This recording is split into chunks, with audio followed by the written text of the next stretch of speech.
Welcome to another Clear Mountain interview. We're here with Ajahn Jotipalo, one of our older brother, friend, mentor, teacher monks. I've known Ajahn Jotipalo since probably maybe the first day or fairly soon after I came to Abhayagiri Monastery. We're right now in British Columbia visiting Birken Buddhist Monastery, and Ajahn Jotipalo has agreed that we can interview him. So, as we usually do, I'll read a quick biography. Ajahn Jotipalo was born in 1965 in Indiana. He received a BA from Wabash College and worked for 6 years in technical sales.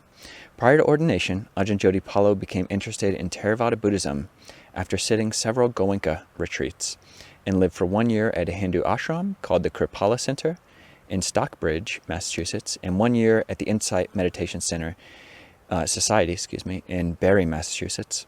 While on staff at the Insight Meditation Society, he met Ajahn Amaro and Ajahn Punadamo. After leaving IMS, he spent 3 months with Ajahn Punadamo at the Arrow River Forest Hermitage in Thunder Bay, Ontario, Canada.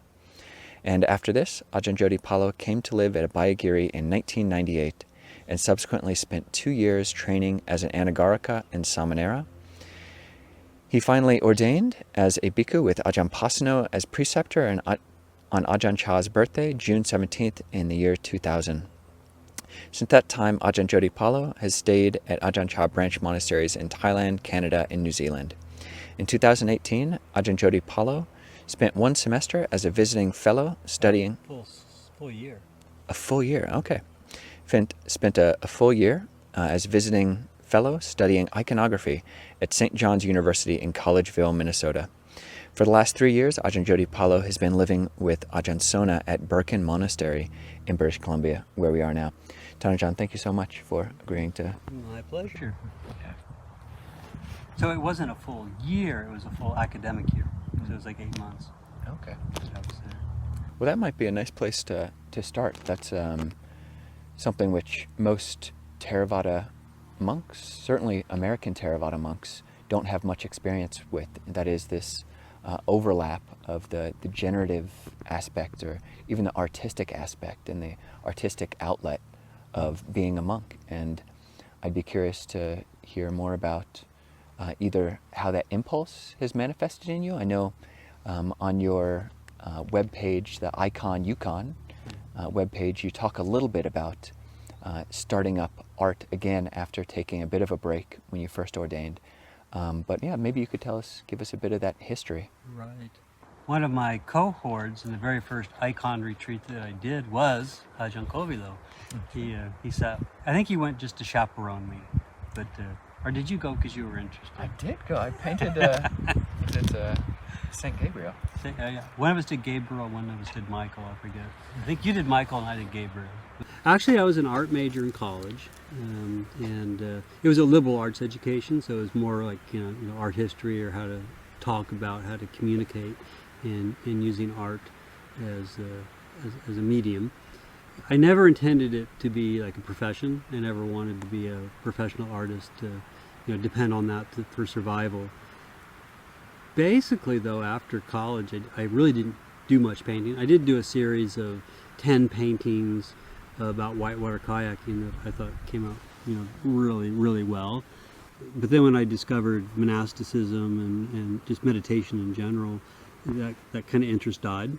And it wasn't until I was actually in the monastery, and I think I'm guessing it was around my 4th or 5th Vasa, and I actually decided to pick up just doing painting as a way of to keep engaged. But what I did is I decided, like when I was an art major, I never got into really good drawing. I was never really good at drawing, and I never got into, like, say, portrait painting. So I had this idea of to actually study what it's like to learn something. So I just decided I'm going to just keep practicing doing portrait drawings and paintings of Ajahn Chah.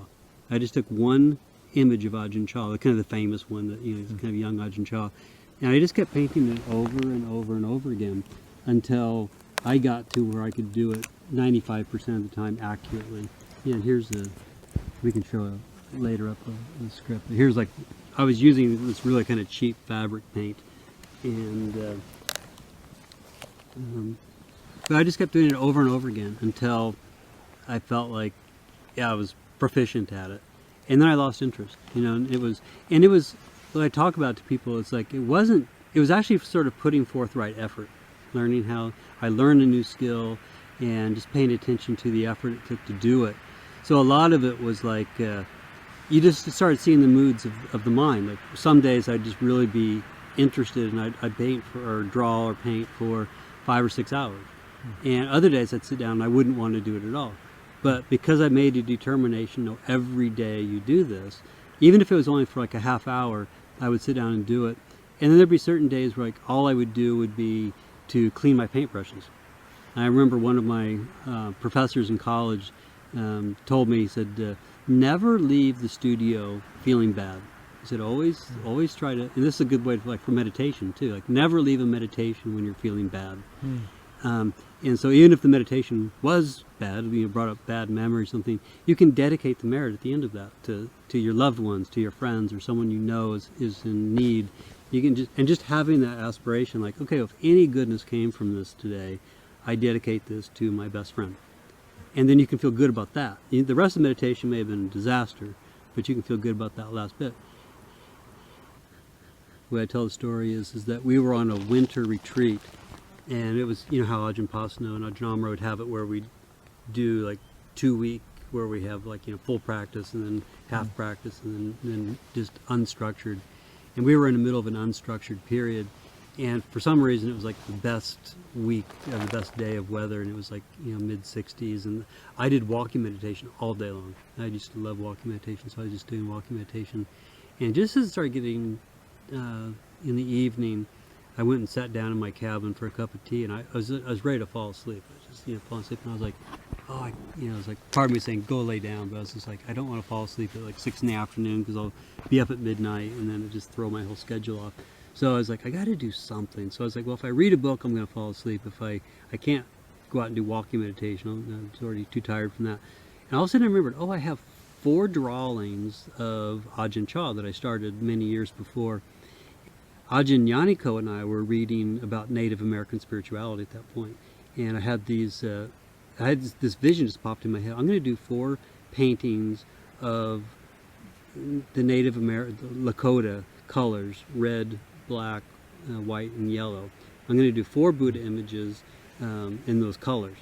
And so I could see it clear in my mind how to do it, so I changed the drawings a little bit. And I started drawing. This was 6 in the afternoon. I started painting, and I looked down, and all 4 paintings were completely finished. I hadn't got up to drink water. I hadn't done anything. I just painted. I looked over. It was 3 in the morning. So like 9 hours had gone just like that. I was wide awake, not tired at all. And so I went and sat in meditation until dawn, and then I went down, and I told Ajahn Pasno about this. I said, that just explained what happened. He goes, that's not insignificant. Pay attention to that. And so I decided to pick it up again, to start painting. And it was very shortly after that Ajahn Punadhammo was visiting Abhayagiri, and he's Ukrainian by his ancestry. So we took him over to visit Father Damien. And at that point I had been studying a lot about artwork at that point, I guess. And there was a teacher at Spirit Rock, Wes Nisker. He used to do a radio program. He always ended his radio program. I never heard it, but I heard this joke. But he said, if you don't like the news, go out and make your own. And so I kind of felt like when I was looking at all the various artwork, Buddhist artwork, none of it spoke to me. Like Tibetan artwork, I appreciated it, but it didn't speak to me. Japanese, I didn't appreciate, didn't understand it, so it didn't speak to me. And the stuff I saw in the West that was happening just didn't speak to me either, even though it was Western artists and stuff. It just didn't speak to me. So I was like, oh, I need to start creating my own. So I was doing a lot of research and studying about art. And then we went over to show Ajahn Punadhammo the monastery there, and Father Damien, the abbot, gave all of us a tour. And I must have asked one too many very specific questions, because I remember what it was there was one of the angels had this sort of something in their halo or something like that. This is on his icons. Yeah, on his icons, yeah. And he had painted, and they had some sort of like blue band on it or something. And I was like, what's that all about? And he just looked at me, and he said it was a royal insignia that in Rome that would have signified someone was a postal carrier. So these were angels who were intermediary angels that would speak. So it was his way of sort of portraying that, which I guess can be common in iconography. But then, after I asked that question, and two or three are very pointed, like, "Hey, are you an artist?" And I was like, "Well, I'm studying art." He goes, "Well, I'm doing an icon painting next week. Do you want to come?" And Ajahn Pasano was like, "Yeah, go for it." That was about 5 years ago, though. I kind of realized the iconography painting, like the only time I really had to do it, because when I do it, I think I was describing to you guys the other day, when I would come back to my cabin after our evening puja, if I picked up my paintbrush, it was like flipping on a switch. And I knew I would be awake for another 3 to 5 hours. And so it's like, well, do I want to be up until 1 or 2 in the morning? And actually, so when I started this whole process, I made some really strong determinations with myself, is that I knew I would get, absorbed into the process, and timelessness just overtakes you, and but I made this determination, like, I will not miss any communal activities. So like, if I won't miss morning pujas, I won't miss meetings, and that was really strong determination about that. So that means if you're up till 1 o'clock at night, but you got to get up at 5 for morning puja, 5:30, it's like, what's going to give? Sleep or health, or are you going to paint? And so I gave up my health to do this, and so I, was like, so that was the trade-off. And so but after doing that for a year or two, I kind of realized, no, I need to make some changes, and was investigating some options, and then this thing with Collegeville, came available, and so and partly, I mean, the proposal that I made to Collegeville, and it was what I was there studying, was, how can I take this tradition that Father Damien taught us how to do, how can I take that and then incorporate it into Buddhist language? How can a Buddhist take this Christian language of iconography and tell Buddhist stories? And so what I discovered when I was like really getting into it is that the reason Tibetan artwork and the reason Zen artwork didn't speak to me is I didn't speak the language. It's Zen. If you sent me that really nice book about Tibetan iconography, and it's hundreds and hundreds of pages, just like if a Tibetan painting, if the person's holding their hand this, it means this particular teaching. If they're doing this, it means another teaching. And I met this in Sebastopol. There was a monk there who was painting this 2-story tall Thangka painting. And I asked him, I said, "What do you see when you look at this?" I was overwhelmed with just the joy of looking at this huge Thangka. He said, "Fear." And I was like, "What do you mean fear?" And he said, "Well, 2 reasons." He said, one is it's public. He was, kind of doing it for educational purposes. He says, a crazy person could come in here and just throw coffee on it or ruin it, So he saw how attached he was to it. But the other one is he really believes that it is a teaching instrument, and like if he's supposed to paint the icon like this and he paints it like that, it could actually interfere with someone's enlightenment.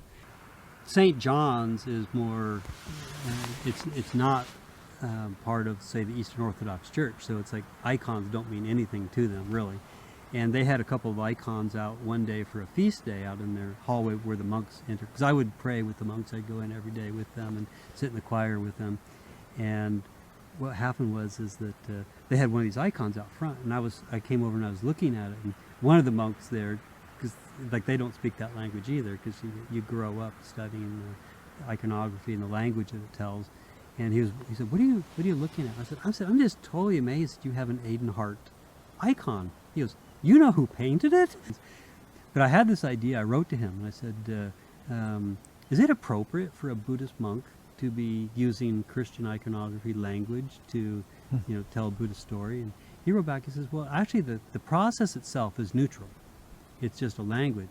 He says, you just have to determine if the stories you are telling are, if painting, doing it through a painting is the best way to convey the language. So I was really impressed with that open-mindedness. It's like the language itself is neutral. It's the story you want to tell. Ajahn, thank you. Bringing up the image of the angel with which angel was it with the blue? I think was Gabriel. Gabriel, Yeah. who had the blue kind of messenger's crown. And what I find interesting about that is so often the creative muse is kind of portrayed as this a messenger from heaven, basically, come to give you something. And for those who have really engaged and felt inspired by art, I think there is that sense of something's been given you and it brightens the heart. Ajahn Kovilo was involved in compiling a book called Paths to Pamoja, or Joy, which, are these paths towards brightening the mind so that it can settle into meditation.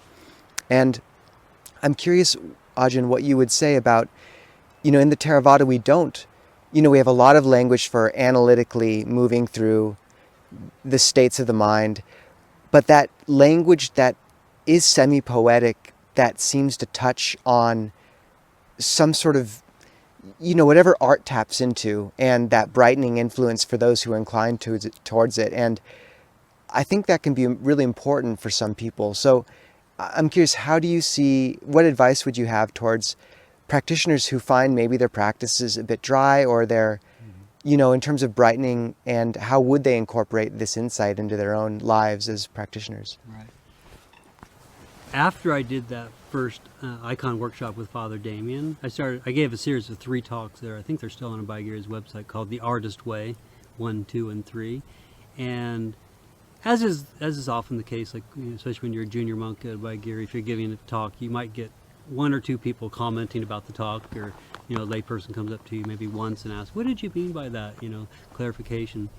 After I gave those talks, I had probably like 30 people come up to me and say, "I've never heard a monk talk about that before." It's like, that's how I see the world. And I've never heard anybody talk about it. So I can't remember what the 3 categories. I was trying to tell this to someone the other day, and I need to put my head back into it and think about it. But I said there were 3 personality types. So one would be like someone who's like totally intellectual, who's maybe like book smarts. There's people who are creative, like musicians or artists, and then there was a third, and I forget what type I would consider that to be.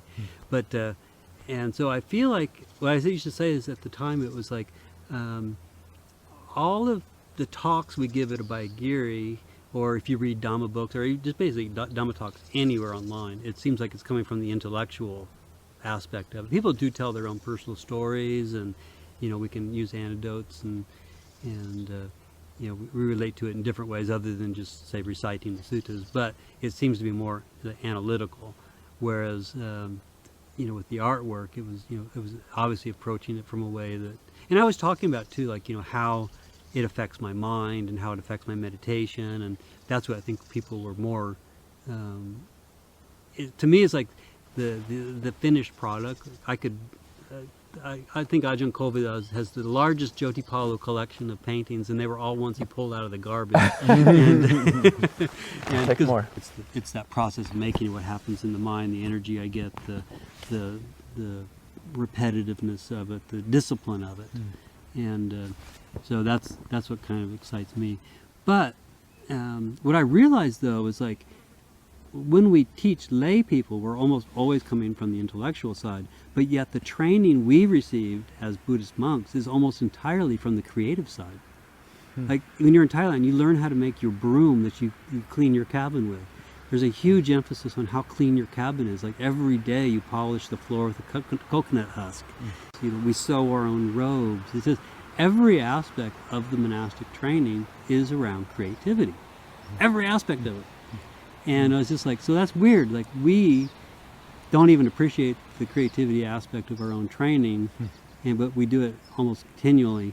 But when we teach, we don't teach that at all. Ajahn, I'm curious, like, hearing about how much energy, like, and how much joy it brings up for you. Of course, you had joy, piti, and energy, virya. These are some of the 7 factors of awakening. Right. I'm curious if you've found that your icon painting, either the process or even the larger effect that the painting has on your life as a whole throughout, if you're painting for however many hours a day or making videos for however many hours a day, even the radiant effect from that might have on your development of some of these other path factors. So it brings up energy, but how does it affect your mindfulness, your sati, or your samadhi? Right. I don't know if I know how to answer that. Yeah. How would you see it? I mean, you guys have watched me. You've seen how it's going. What would you think? I think some of the I don't see them as mutually exclusive. I mean, I think when that piti comes up, the energy, and you rest in kind of that brightness, or virya comes up, the energy, and it leads to this sense of rapture and really getting involved in something and feeling brightened by it. When you put down the brush, there's this afterglow of tranquility, passaddhi. I mean, Right. for me, yeah, I see like whatever kind of high frequency energy that needs to be expressed. After it's expressed, there's, I would imagine, you know, at least I think I see that in you, Ajahn, and certainly in myself, is that there is a settling that's also bright at the same time. I don't know Right, 'cause what you're a your creative writer. I'm sure your audience knows that too. And you're creative with your language studies as well as other aspects too. I guess the first thing is when I actually did start, the very first time I started doing the drawing, just to learn that skill. I used to say I was one of in the line of meditators at Abhayagiri in the early days. I was one of the headless meditators in the morning. And you look up and there'd be this shoulders and no head, they'd all be asleep. But as soon as I started doing the icon painting, especially when I got into it, after I had that experience of going into that really deep state of concentration for 9 hours, when I started doing it after that, that's when I really noticed is like, if I pick this up, I'm turning a light switch on. And even though I was only getting 4 hours of sleep at night, I was wide awake in the morning. I was just, the energy was quite good. I mean, it didn't factor over into like all the factors. Like I probably still, because I was tired and or just, physically getting worn down. I think probably like my attitude or, my mental state was probably a little more agitated. And so, but I'd made these really strong determinations, like I'm not going to miss this. And so, trying to keep those, it was good. And so I don't think like the painting itself, like helped every single factor of, being a monastic or being a meditator. But it was also at the same time, but it was forcing me to put effort into making determinations, to, trying to be as kind, even though you don't feel, you feel really tired and frustrated. And Ajahn, in terms of like the specifics of, because often when you get really specific, you get to see, like that's where a lot of the insight comes. And I have two questions. One is, when you paint the image of a saint, an icon, the Buddha, what are the qualities you try to bring there, and how do you do that? And the other is, and decide which one of these you're more interested in answering, but icon painting and creativity is one tool the Christian monastic orders have really brought to bear to keep their people in robes. I'm curious, you lived around such a community for a while. What other kind of aspects of the Christian training can we as Theravada practitioners bring into our practice that might help us? When a Christian iconographer is doing an icon, they use it as prayer. So it's especially if it's a monastic nun or a monk who's doing it, or someone who's serious practitioner. So they would use it as prayer. Oftentimes they're being commissioned, so it's like someone's asking them to do it for a particular reason. And what they might do is they might do a lot of research first. So they actually read up about the saint, and if there's like a particular quality that saint is known for, or teachings that they offered, you might read up on those, and if you feel inspired or able to, you might actually take on their practices, their meditation practices. And they say that it's like if the iconographer actually has a bit of that ability in them, it actually shines through in the icon. So a Christian iconographer, though, would also spend time in prayer, fasting, and they actually would use then the painting process itself as a meditation. Thank you. On this aspect of solitude, but also another one of your artistic avenues is video making. Hello, I'm Ajahn Jotipalo. Welcome to Sauntering into Silence. Isn't this gorgeous? one thing I've heard some of the senior monks in the Ajahn Chah tradition say, even Ajahn Jayasaro, he's talked about the usefulness of the video format, especially during COVID. But even, he lives a very secluded lifestyle, almost reclusive, but he's able to, through different platforms, through people coming and interviewing him, he's able to reach the whole world. Right. And he doesn't have to leave his hut, and so he's even getting more seclusion in a way. So that's just one aspect, or one, I think there are like some conservative perspectives that kind of throughout all time, kind of look askance at new medium, and videography is a new medium. Right. It just hasn't been possible, really, certainly not on a large scale, really until fairly recently. So I'm curious if you could reflect a little bit about how videography is a part of your practice, and also how you see its effect into the world, if you are able to see that at all. Right. Yeah, so in many ways I feel really blessed to be here at Birken, because Ajahn Sona has been 110% supportive of what I'm doing. When I first came here, I just had an iPad, is the only thing I had. And I was just going around and just taking videos with my iPad just to show my family where I was. And the short video I showed you of the vultures sort of circling in and out through the cloud.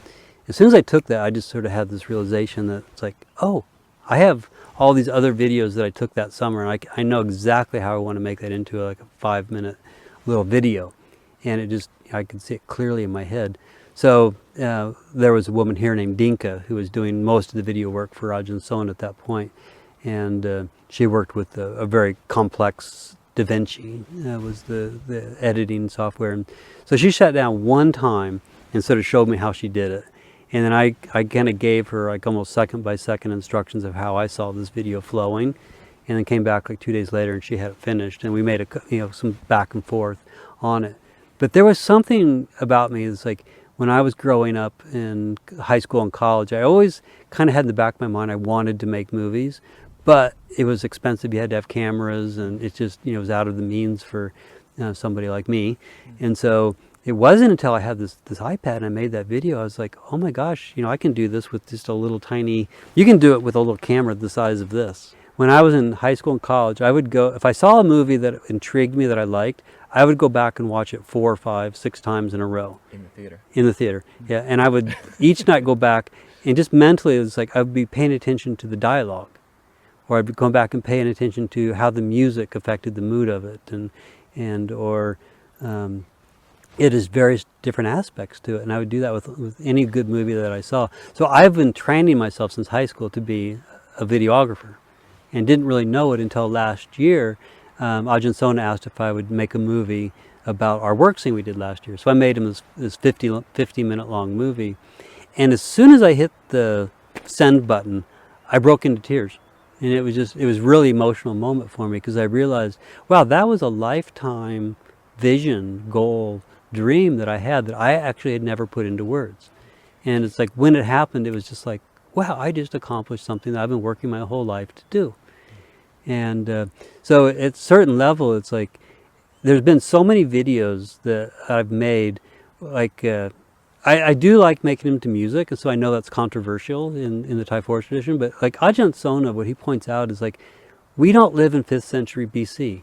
We don't ride around elephants. We use modern technology. There is a society that we live in, and it has a culture. So like, we need to, instead of trying to indoctrinate Buddhism into the Western culture, we need to take Western culture and make it our own in the Buddhist sense. And that's a way for other people to get into.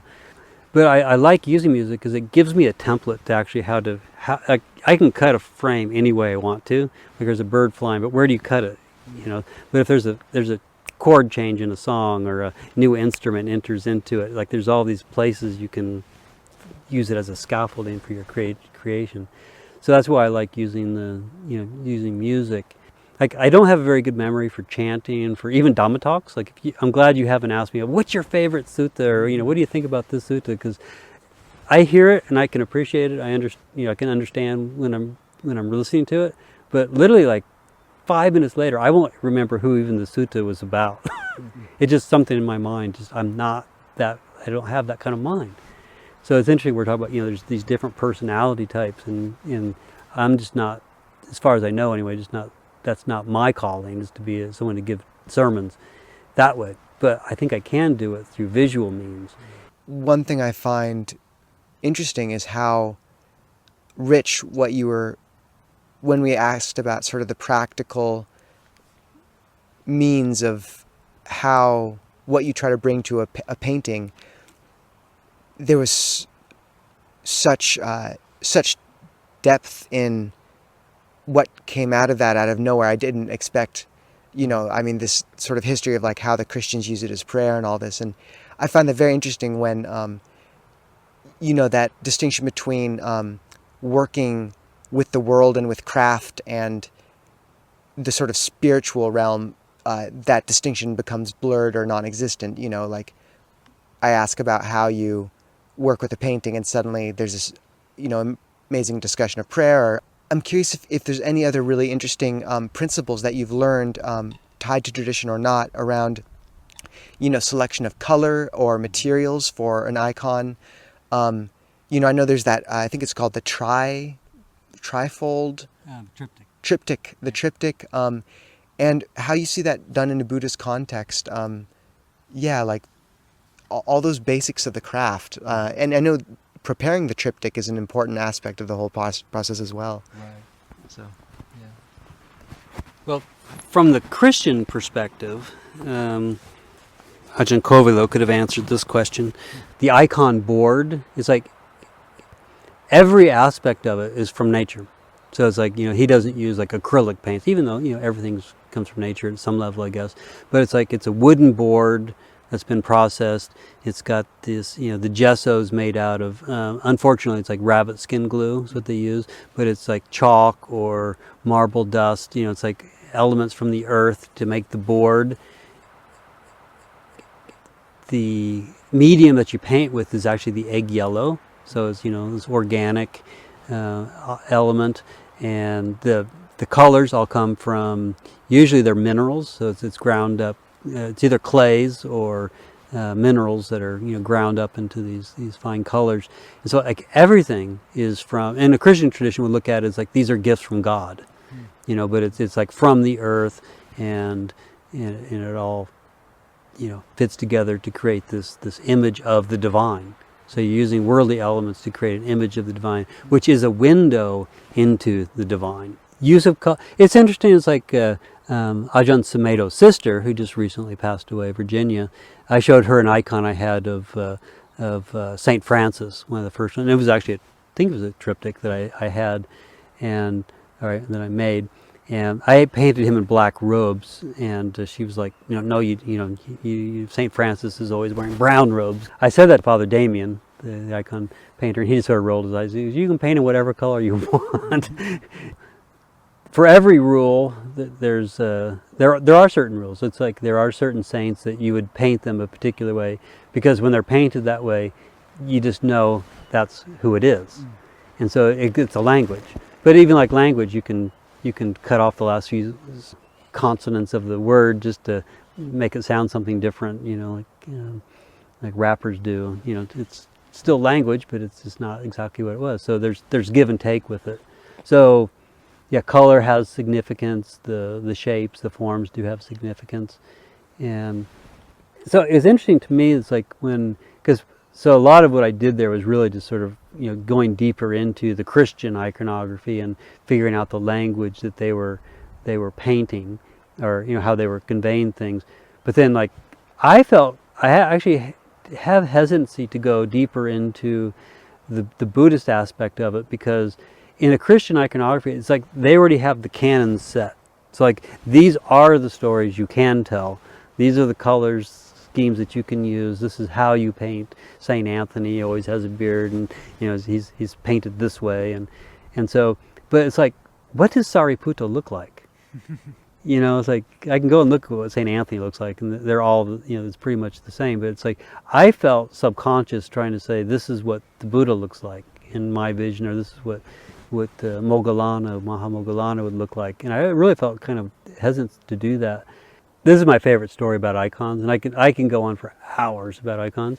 But anyway, so I was reading this book of the icon, and I was looking at it's a picture of, again, Gabriel coming down to tell Mary that she's bearing the Christ child, and they're talking about icons are painted in various different perspectives. Do you remember that? Vaguely. Yeah, so it's like what they do, and well, this is one of my funniest stories or best stories with Father Damien. When I went back to do a second icon, I showed him this icon of that I wanted to do. It was very similar to the one you had there, with the halo behind it. And he goes, "Oh, is that a mandorla?" And I was like, "What's mandorla means?" He goes, "Well, it's an almond." And I was like, "Well, what is almond? You know, like what is that spiritual?" And he goes, "Well, it is an eye into the universe." I said, "Well, that's fascinating, because in the Tibetan tradition, it's mandala." And I said, a mandala is, you see them, they're, it's usually squared off 4 different colors and very symmetrical. But actually a mandala is a 3-dimensional model of the universe. So he was saying that the mandorla is a window into the universe, but the mandala is a 3-dimensional model of the universe. But Ajahn Amaro is explaining that not only is a mandala 3-dimensional, but it's also spinning. And so not only is it not only spinning, but you, to see it symmetrically, have to be centered. If you're not centered over the mandala, if you're over here and it's spinning, everything is chaos. So like in a Christian icon, usually the saint will be holding a book. And so the front page of in a normal perspective, the closest page to you is going to be bigger and it's smaller in the background. So like, like those trees back there are the same size as these trees here, but they look smaller way off in the distance.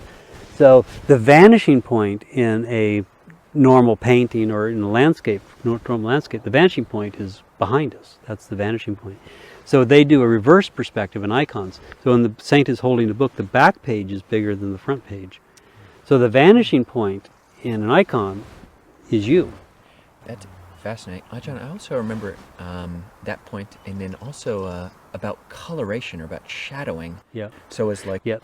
in a lot of Western painting, Yep. shadows are just like they are in the world. Like Yeah, the so like shadows are right behind now us. the shadow's here on my nose because the sun is coming from here. Whereas in iconography, the light is coming from within. In. And I've thought about that in terms of the second Dhammapada verse. Like, everything comes from the mind. All Dhamma is perceived from the mind. Right. And, when you speak or act or think from a mind that's pure, it's like happiness that follows you forever, like a shadow that never leaves. And I thought about that as being like these icons that have, the shadow is being exposed outwards. So it's like the light is coming from within. So it's like the shadow is just your aura, basically. Right. I never thought about this till you just said that. But if you are looking at an icon and, praying to an icon, if the light is coming from the icon, there's no shadow on you either. Your shadow is behind you. You've transcended your own shadow, your own dark side. So you've overcome the shadow. So it was really fascinating with this. This is great. This all ties into this. So I was reading Egon Sendler, and he's talking about it's the Ascension, I think is the icon, what's called, where Mary's being given this news that she's carrying the Christ child. Egon Sendler points out that the angel Gabriel is painted in a particular type of perspective, isometric perspective, and Mary is painted in reverse perspective, in the same icon, but she's on this throne. And as soon as I read it, just reading that, even before I actually even probably read it, I knew where he was going with this. I looked at the icon, and Mary jumped out of the icon. She was literally like 2 feet in front of the painting. And You didn't have 3D glasses? I did not, and I couldn't get her back into the painting. And she just came out. And what it said to me was like, a Christian icon, if you know how to read if you understand the language and know how to read them, it was like you come to an icon in prayer. It's like Mary's going to come out and say, "Are you ready for this?" Like, if you do loving kindness meditation, it's like I gave a talk once, and the person told me it was the best attended talk they ever gave, and it was titled "Why I Hate Doing Loving Kindness Meditation." And part of it is it's like I feel like if we are really wishing for peace, or we're really wishing for kindness or understanding, if we're doing things in our life that are preventing us from doing that, but you have a deep, sincere wish for that to happen, the dark side of you is going to come out. You have to face it. You have to see it. You have to understand it. So it's like, that's why I think a lot of times people get turned off to meditation, is that they feel like, oh, I came here to do loving kindness meditation, but all I feel is anger, or all I'm feeling is regret and remorse. It's like, well, no. It's not that you have to relive every single bad memory, but it's like, you're going to have to understand what your temperament is. And then, as Ajahn Sona is always saying, it's like, no, you don't have to pick it up.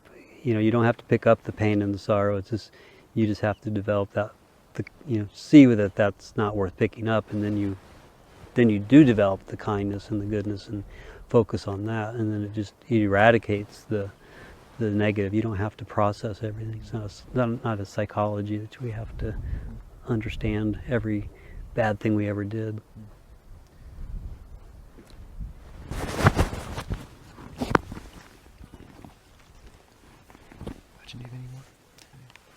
Ajahn, I think that's enough for now. It's been perfect. No, it's wonderful, and thank you so much for 9 9 hours. Wow.